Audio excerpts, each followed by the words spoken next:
बिस्मिल्लाहिर्रहमानिर्रहीम। अस्सलाम वालेकुम मेरे प्यारे बहन भाई, आप देख रहे हैं फैंसी फूड सीक्रेट। आज की जो हमारी रेसिपी है वो है सुर्ख लोबिया। चलो शुरू करते हैं बनाना। देख सकते हैं मैंने प्याज ले लिए 2-3, घी में उसको फ्राई कर रहा हूँ।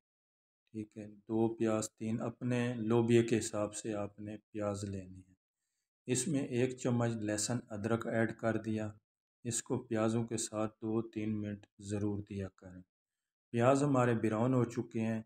इस टाइम आके हम टमाटर, सब्ज़ मिर्च में 2-4 काटी, साथ ही इसके अच्छा सा मसाला बनाएंगे। ठीक है दोस्तों, सुर्ख लोबिया बहुत लाजवाब और ज़रूर ट्राई किया करें।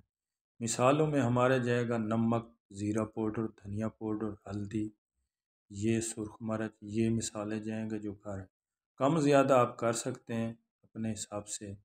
मसाला अच्छे से बन चुका है, लोबिया डाल दिया है, देख सकते हैं। इसके बाद थोड़ा सा इसमें पानी ऐड करेंगे।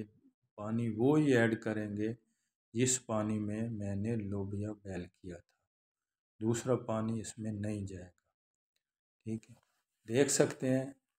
अभी इसको थोड़ा सा पकाएंगे। ये तैयार हो चुका है। धनिया, मैंने साबित हरी मिर्च डाल दी है। आपका लोबिया तैयार है। उम्मीद करता हूँ आज की रेसिपी पसंद आई होगी। दोस्तों पसंद आई हो तो चैनल को ज़रूर सब्सक्राइब करें, बेल आइकन दबाएं, लाइक ज़रूर किया करें, हमारी हौसला अफजाई होती है। मुझे दें इजाज़त। अल्लाह।